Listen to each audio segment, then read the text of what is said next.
Broadcasting from the business capital of the world, this is the Podcast Business News Network. Fiona McAllister joining us here today, live again on the show to talk more about all she does as a style fashionista expert. And it's Style by Fiona. That's her website and the name of her company. And it's stylebyfiona.com. Live from Calgary, Canada, I bring you Fiona. How are you? I'm fine. Thanks for having me on today. Thanks for being here. Tell us what you do, especially us women, making us feel good. That's right. So I help women understand fashion and how it works in connection with our thoughts and feelings so that we can learn to dress beautifully and feel confident in a nutshell. And it goes so much deeper than that, like, elevator pitch, of course, but. Perfect. We got to hear it. You're helping us feel better, more attractive, more beautiful in ourselves with our wardrobe, with our style and accessories and all the above. She's so modest. Well, thank you.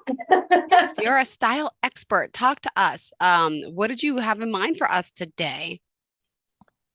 Today, as we kind of finishing up my time on the show, I think I've got just a couple left, but the last couple of weeks have been all about how to put everything that we've talked about together. So when we started, we were talking about the basics of what you need to know if you're going to pursue style, which is first and foremost your seasonal colors. And I say seasonal, meaning the season system, like spring, summer, winter, fall, and how all that works together. But there are other color seasons as well. So it doesn't have to strictly be that season, but knowing your personal colors. And anyway, that's step number one. Okay. Know your personal colors. Step number two is knowing your body shape and body type. And when you know those two fundamental things about yourself, then you can start building your wardrobe. Mm-hmm. So when you know which colors work for you, which styles of clothes work for you, then you can start to learn about shopping strategies, which is what we covered the last couple of weeks. And finally, once you've got all of those things together, then you start to work on a functional, comfortable, stylish wardrobe, right?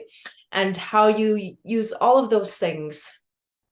And of course, the whole psychology piece about having a functional wardrobe is so that when you walk into your closet in the mornings, or whatever, any occasion really, you have items in there that make you feel happy, make you feel confident.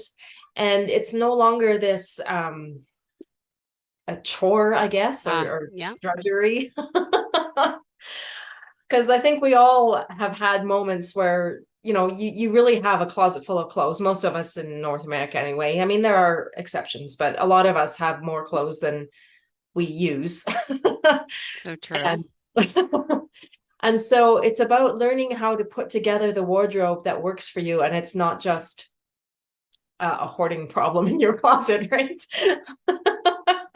Because I think, unfortunately, some of us end up with that kind of a thing where we have clothes that don't fit who we are anymore, whether that be because of size or because we've changed in age or because our style tastes have changed.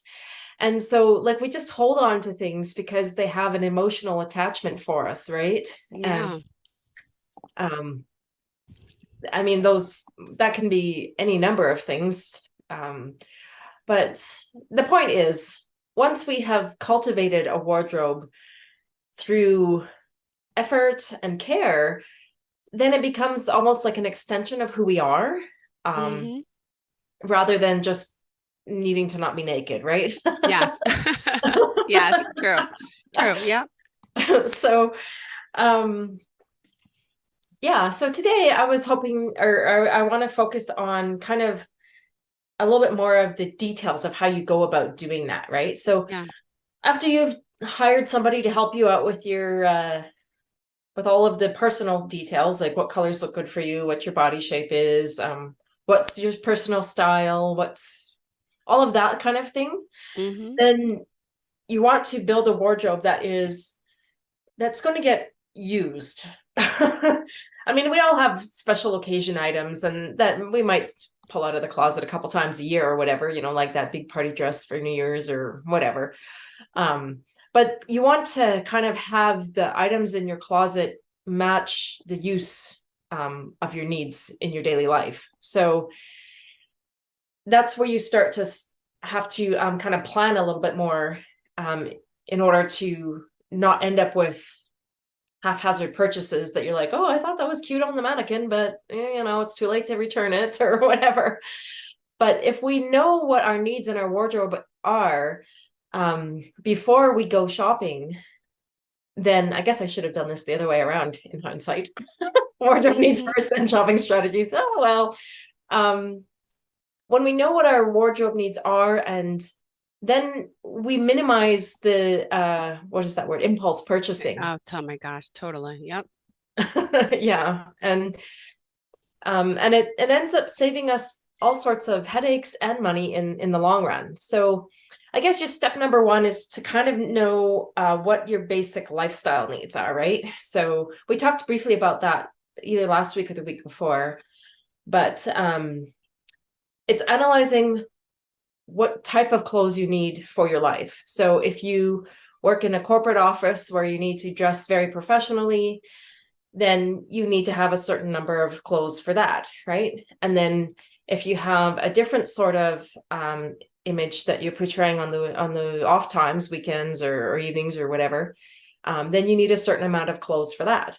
And for those of us who are religious, you might need a different amount of clothes that you go to your services in, whatever that looks like for you, or spiritual, or whatever words you want to use. I don't want to offend anybody, but usually there's certain dress expectations in those kinds of environments too. So it's like kind of doing a little bit of math, if you will, of like, okay, what percentage of my life do I spend in each of these activities, right?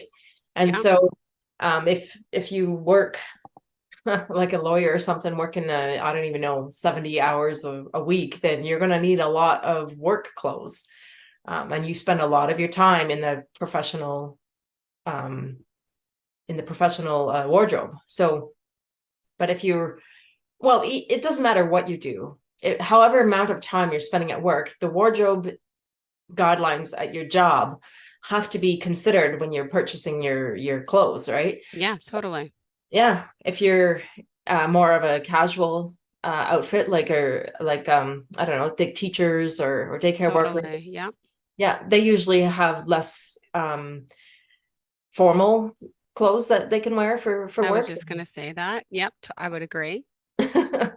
So their wardrobe might have a little bit more crossover between the daytime and the evening than somebody who is in a very like business oriented corporate kind of business formal kind of wardrobe dress code. I'm like, what's that word?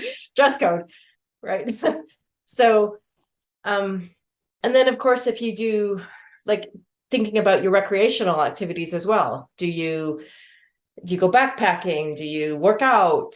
And there's there's wardrobe needs for all of those kinds of things as well. If you go to the gym regularly, or if you're a runner, or whatever your hobby is, yeah, you need to figure out what kind of clothes you need for all of those things as well. So have you ever heard of the term of a capsule wardrobe? A capsule wardrobe? Yeah. No.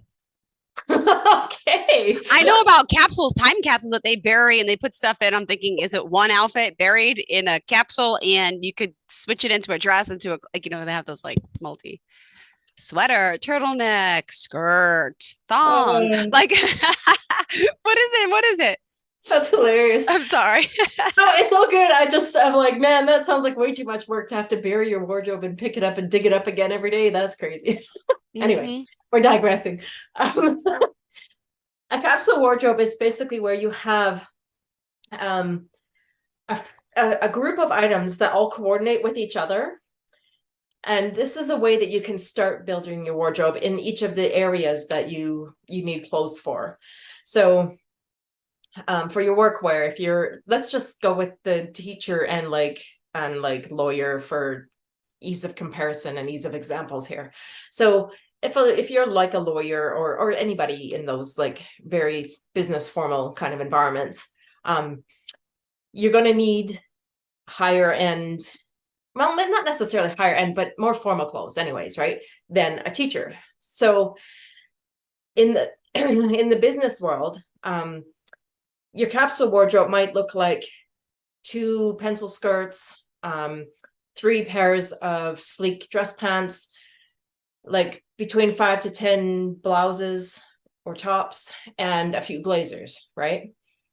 And then if you buy all of those things that mix and match together, then it doesn't matter what you pull out of the closet out of that little group of clothes. You can wear, and it makes outfit creation easier. So it's saving you the stress of, oh, does this go with that? No, does this go with that? Because if you and for the teacher, it might just be like a pair of jeans or khakis. If you're in North America working in a public school, I know if you're like in a private school, I know that most of the rest of the world has uniforms, so the teachers probably have uniforms too, I'd imagine. But anyway, for the purposes of what I'm trying to say here, your capsule wardrobe for a teacher might be, again, like 5 to 10 tops and 3 to 5 bottoms, but your bottoms might be jeans or khakis or just more casual kind of wear. And you want all of those clothes to mix and match.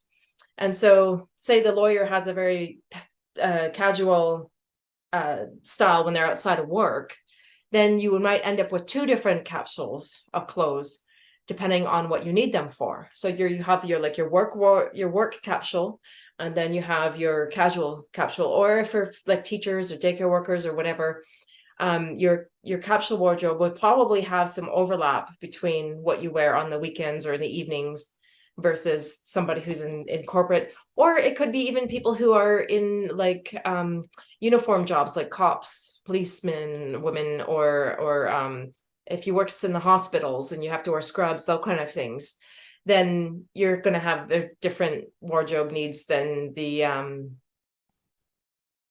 because your work wear is pretty much just scrubs or whatever uniform you wear, right?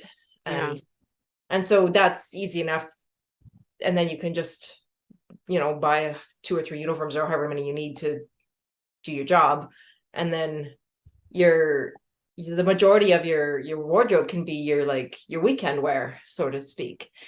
So it's like building wardrobes that are based around the clothes that make you feel good and the clothes that make you look good and clothes that coordinate with each other. Yeah. In a nutshell. Yeah. Well, okay, so let me just ask though, what, you have a capsule wardrobe, I'm assuming? Yes. But yeah, I'm about to say, how many do you have? Well, because I'm a clothing nerd, I probably have about 4 different capsules that I Okay.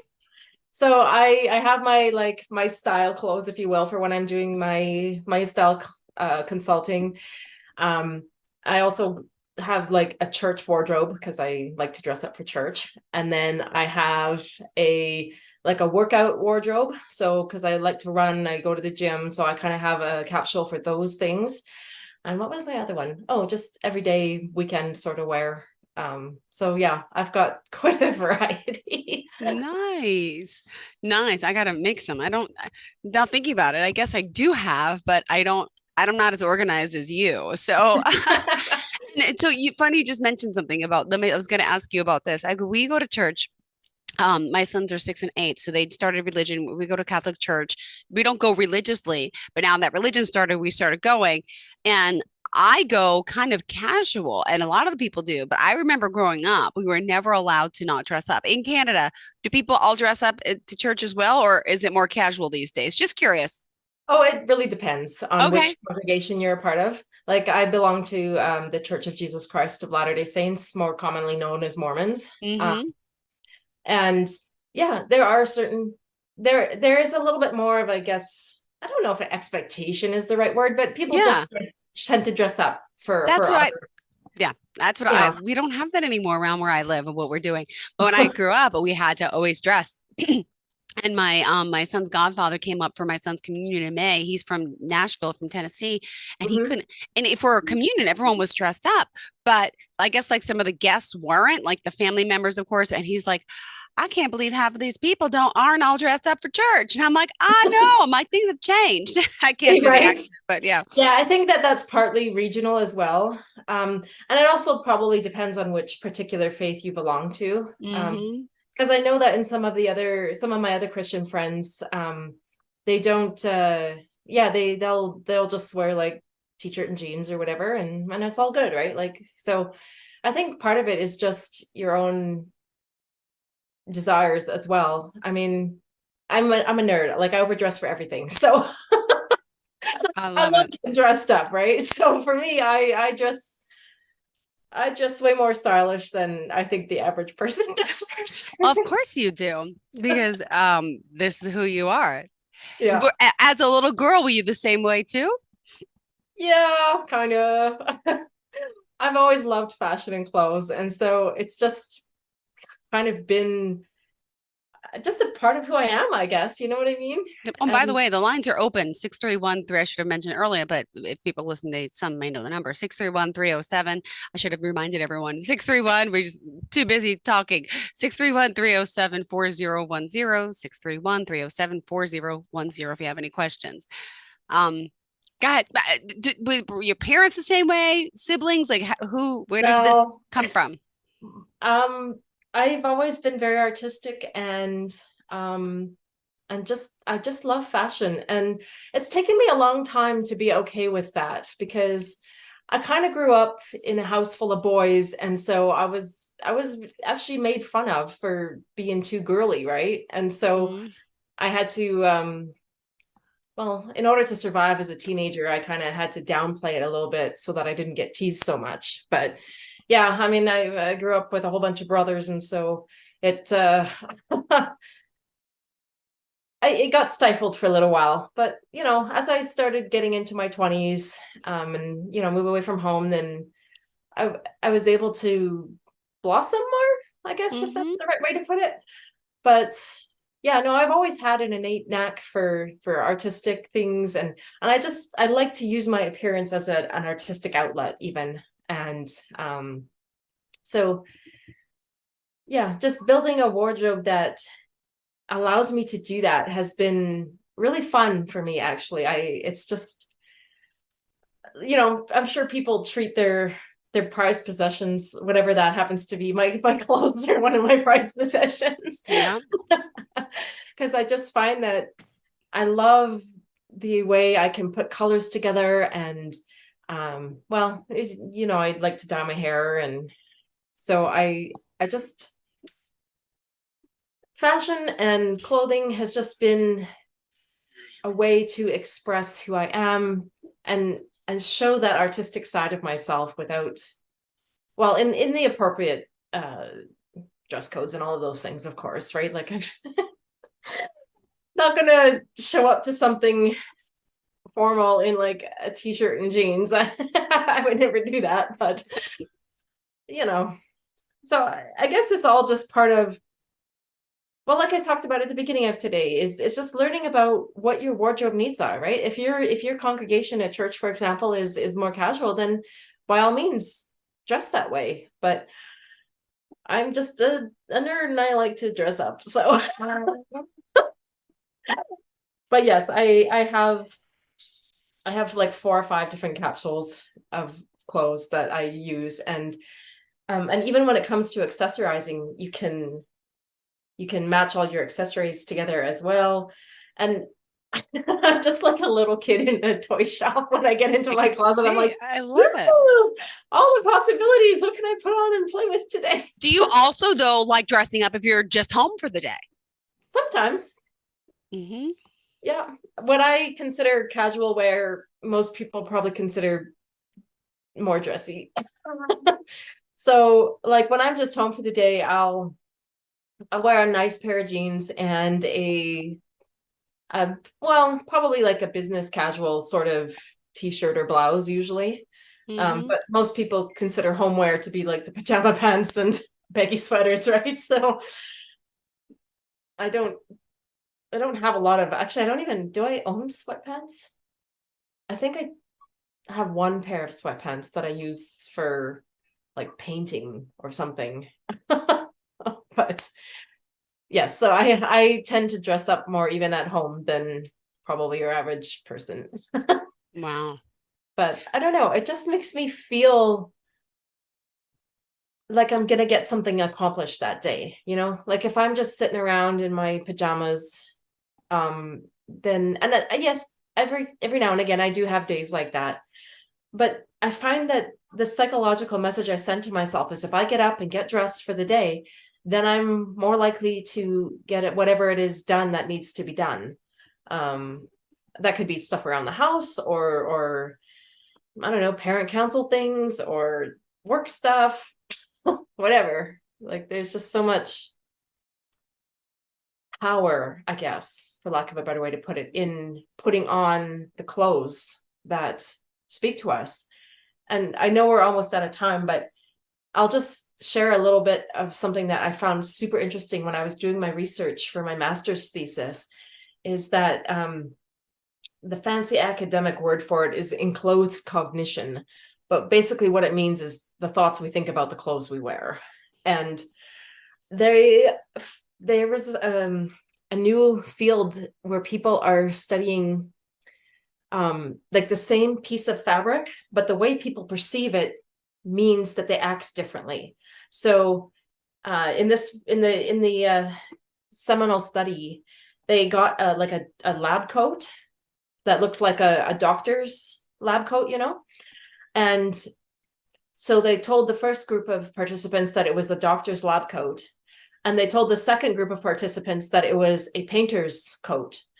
And the people wearing this, and it was the same garment, like there was nothing structurally different about it, but it was the meaning that these people attached to that garment that changed their performance on the tests that they wrote during this study. So the people who were wearing what they thought was a doctor's coat performed better on the academic pieces than the people who thought it was a painter's coat. And then this another study that carried that concept further was a pair of scrubs. One group was told it was nursing scrubs, and another group was told that it was cleaner scrubs, so people who were cleaning buildings and stuff. And the people who thought it was a nurse's scrub and put on this scrubs, they had more compassionate responses to the questions about people getting injured than the people who thought it was a cleaner scrub. And it was the same garment. So it's just so fascinating that the meaning we attach to the clothes that we wear shapes us. And so building a wardrobe that you feel confident in and that you associate with confidence and power, beauty, when you associate those qualities to the clothes in your closet, it actually has helping like a psychological effect to help you feel those things too, right? So, And you are just bright little spirit here. You're just so, I gotta ask, so on a day like today, I mean, you have your show with me, your normal routine. When you're working with people, you're mostly doing Zoom these days, I assume, right? no, I have Oh, in-person clients as well in my house. okay. Wow. Wait. So that you come, that's fancy. Come to you. Do you get to show like your wardrobe as an example too? Sometimes. Oh my gosh, I didn't know that. Or you go to their houses in person too to work through their Sometimes. wardrobe. Oh my gosh, Yeah. that is so cool. So on a typical day, like how many clients do you see? What is your day like? Well, that really just depends because I'm still a stay-at-home mom as well. And so I probably see a few clients a week, but I don't overbook myself just because I've got a lot going on with my kids and clients and whatever. So yeah, I'm not like, I purposefully spread out my appointments, I guess is what I'm trying to say, so that I don't end up overwhelming myself. Because I have done that in the past and that's a very bad idea. Yeah. And how old are your kids again? 17 and 14. Okay. Are they easier with teenagers or no? I think a lot of that depends on your relationship with them. If you make sure you keep your lines of communication open, that's the biggest suggestion I could make. I've been really lucky, very, very, very lucky with my kids. They're great people, and so far they've made really good life choices. So I just thank God that they're so wonderful. Are they into style and fashion at all? Do any of them have mom's knack? Not yet, but my son did ask me to do a color analysis on him. He's like, Mom, I need to know what colors work for me. I'm like, sure, we can do that. And my daughter actually asked for it, but we haven't gotten around to doing my daughter's just yet. Oh, that's sweet. That Yeah. is so sweet. Because I mean, even if you just stick with casual clothes, having the right colors makes so much difference, right? Are the kids do the kids dress casual, teenagers there in Yeah, yeah, where you they are? do. Okay, yeah, same here in New York in Long Island where I'm from as well. Yeah, more of a casual thing going on at schools for sure. I didn't Yeah, know some people send their kids to like private schools and they have to dress up. So yeah, we do yeah. regular public school. Yeah, I'm what can I say? Where my kids go to public school. Yeah, same here.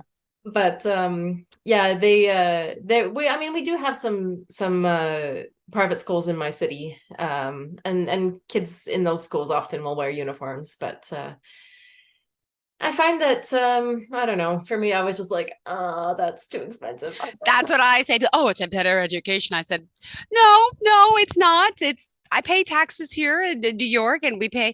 I think the taxes just for our come out of okay, like I don't know how it works in Canada, but we have my taxes a year to live in a regular, normal middle class home that I live in is like $14,000 in New York.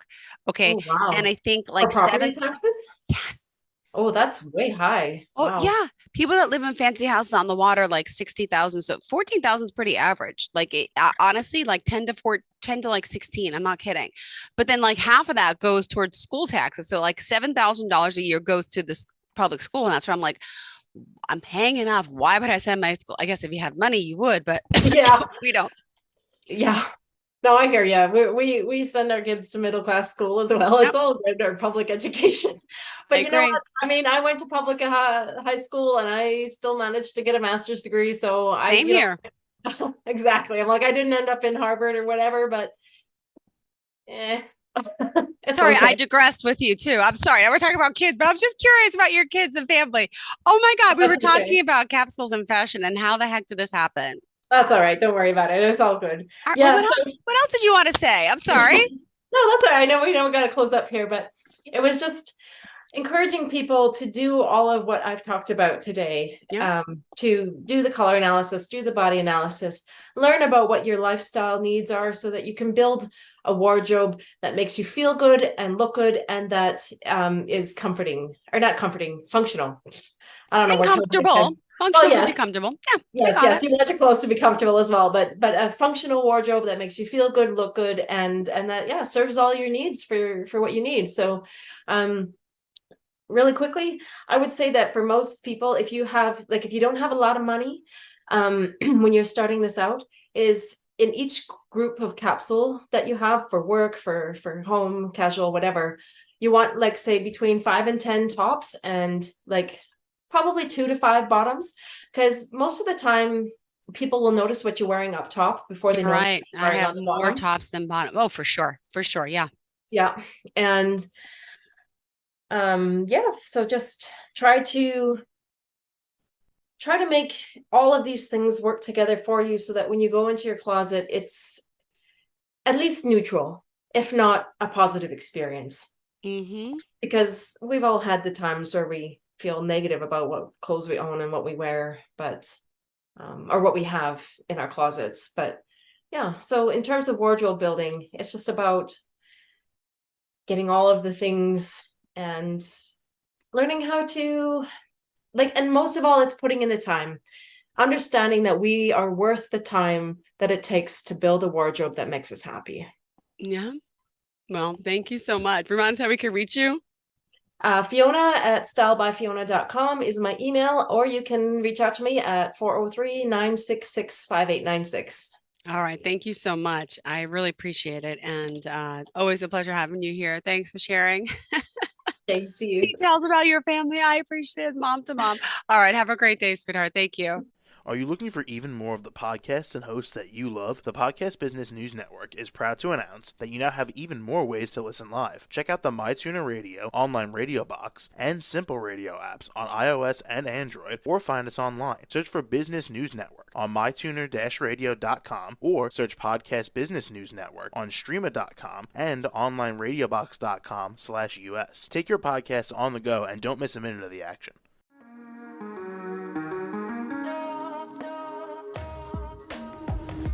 Broadcasting from the business capital of the world, this is the Podcast Business News Network. For nearly 2,000 severely injured veterans, everyday life has become filled with barriers.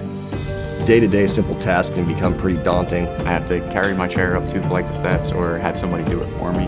What scares me the most is just the falling.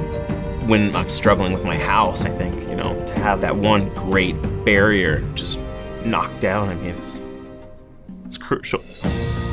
Home for Our Troops is a wonderful nonprofit that builds a Mortgage-free, fully adaptive, handicap-accessible house. And there's no catch. It'll be our very first home that we've ever owned. This is a game changer. This is where your life begins again.